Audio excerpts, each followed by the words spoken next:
A lot of older Chinese people, because the concept of younger Chinese people coming to Africa is quite new, but a lot of older Chinese people have been coming here for years, mainly to do business. Is this changing at all? Why is it that younger people are now starting to come to, younger Chinese people are starting to come to Africa, and the perceptions of the old people versus your perception? So I think I come to Africa mainly for my experience. I want to know more about the world. I want to see this place and live in this place, experience this place. But according to my understanding, a lot of older generation, they are very hardworking. They come here for industrial ideas. They come here to work, to make money. I think that's what's changed. A lot of my friends, they are here because they enjoy the life here. Right. Johnny? I think for like my peers, it's that now we got more choices other than, you know, just digging into books and like the knowledge and stuff. Like now a lot of like my peers, they will know, like, you know, go out, see the world, make some change, do some difference.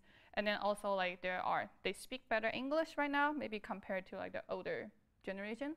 And then also like the other conditions, like the travel conditions, are a lot easier right now. It's easier for parents to understand like Africa's not as a dangerous place, and then people will know more information and come here. So do you interact with all the Chinese people in Kenya? Yeah, when I first came, because I was on a research project, like interviewing Chinese companies, and all the people I interviewed was like older generation, and so many of them bought me dinners and then like welcomed me, encouraged me, and I was so touched. I was like calling my mom and saying, like, you know, like how friendly people are here compared to China. Right, Zuli? I think many old people came to Africa. They're not come to experience, but our young people now coming just to experience. And the traditional impression on Africa is not very good, like poverty and disease. But when you came here, you will find, oh, it's much better than your impression. It's a good place here. So in your various work areas, when you eventually go back to China, how do you think your life here or your work here will have impacted the people that you're working with? For me, will be more understanding, and then also try to, you know, when you start to solve a problem, just start with, like, you know, dig deeper to find the root cause, and then everything is like different factors to interact together. Like when I'm working with the teachers, sometimes when you get the information, like by talking to them, you really have to like get into the field and then learn about what they feel like, what are they really working with, dealing with every day. And then that is something that like gives you patience at the same time, and also to work with them. And another large portion is how to put like the different work style compatible with each other. Like Kenyan teachers, sometimes they would be like a little bit more Hakuna Matata. And then for me, I'm always in a rush. I was like, no, this is gonna be like faster. Like you can just do it this way. And then this is a longer communication process of both of us to understand each other, and to find out a way to communicate as well. Like let other people understand you, and me trying to understand them as well. I think it's more like they're really patient, and also they are very inspirational. So then they believe that there are like longer path, like the path is long, but then like as long as you're taking steps like one by one, you'll get there. And then for me, it will be like, this is the goal that we have to go, take step and go there. So by dealing with this, will be more like getting us on the same page. Like what do we want to do in the longer picture? Coming back a little bit, and then maybe I'm here, you're there, so we're still doing the same thing to go on the same path. So Yating, you mentioned previously that you shared an apartment with an African friend. So what is your experience, you know, living with somebody who's not Chinese, and in terms of cooking, in terms of, you know, the social life? Yeah, I used to stay with a couple African ladies, and then, well, I think that was a wonderful experience. So we're like cooking for each other, and I tried jollof rice from Nigeria. I tried some different kinds of food, and then we try to understand each other, especially in terms of lifestyle.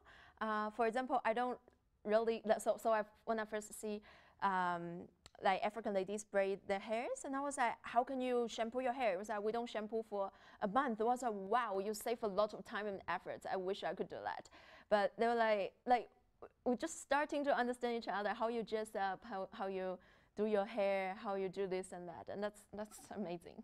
Right. Johnny, you did mention about being invited to go up country, what we call up country, to the rural homes. What was that experience like? I was in Kisumu and then in a rural community. So the good part is that people really like you. Like even from far, when they see you, they will start waving and then they start yelling. They're yelling like "Ching Chong" to say hi to you. Sometimes I get like confused, like how did this word get so far? Like even when I was visiting in Kakuma refugee camp, the kids know like yell at Ching Chong as well. So I said, where do you learn that? Then people are very nice. Does that offend you at all? Like, not really, but like I think depends. Like some people will yell Ching Chong, and then some will start to make some sound that they thought it's Chinese, and then. For that part, I will be more intended to be like, if you want to, really know, like, really know me, you can like, ask me things rather than like, like yell at something that you thought is Chinese and then I make fun of it and then laugh when I pass away. Right, Zili? When talking about food, I have a lot of things to say. I'm a good cook.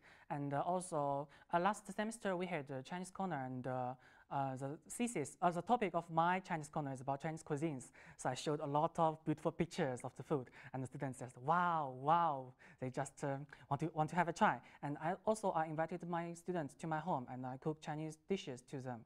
And they just said, "Oh, it's the best things I have ever tried." So the sense of achievement is very great. All right. Do you eat African food at all? Yeah.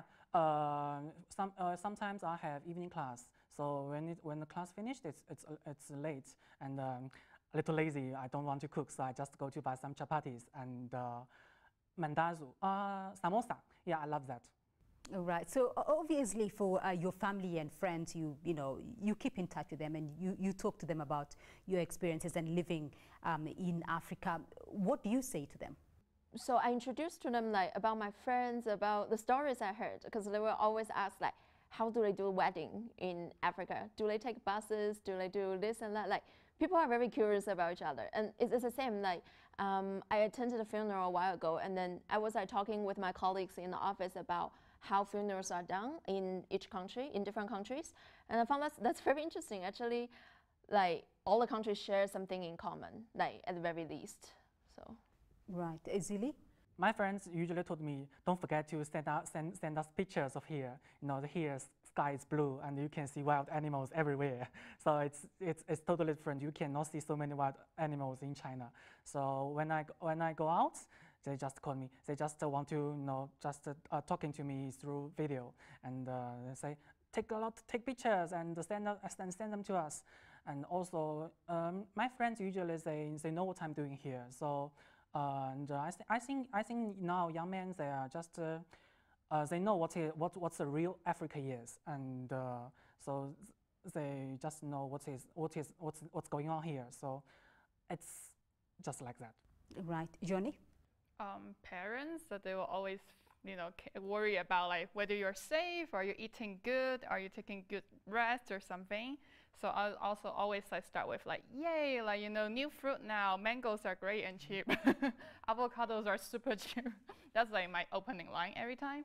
And then, interestingly, my grandfather, like he's in his 70s, he's the one that's taking most interest in Africa. He'll be comparing like sometimes I take videos. We make a small video to show him what is it like in Kasarani, and then he'll be amazed. He'll be like, "Wow, this place looks just like China in 1970s or like some places 1980s in town. Wow, this is so modern." Like this, like the comment that he will give. Then he'll want to learn about just the normal thing, like why is the matatu so colorful? Like who is charging? Who is like selling tickets? For parents' side, they would still be like a little bit more serious, like how's your work going, or like that kind of stuff. Right. Do they still worry a lot, obviously, about? But are they getting better with your safety? Do they feel that you're safe now? Yeah, they do. They will. They actually care more about like when are you coming back. I see you're laughing as well.